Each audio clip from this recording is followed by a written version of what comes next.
If you trust in someone who is greater than your problems, you will not be depressed.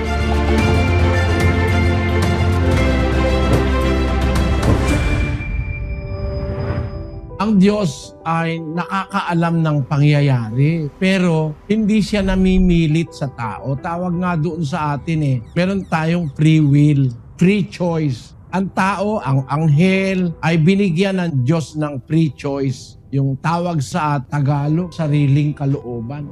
Meron kang kalayaang mamili.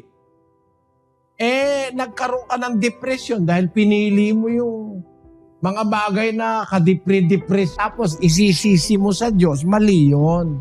Halimbawa, ganito, no? Sabi nung doktor, umiwas kayo sa mga matatamis. Sino sisisihin mo? Yung doktor. Siya na nga nagsabing umiwas kayo sa matatamis Nagkakain ka rin na nagkakain ng matamis. Magka-diabetes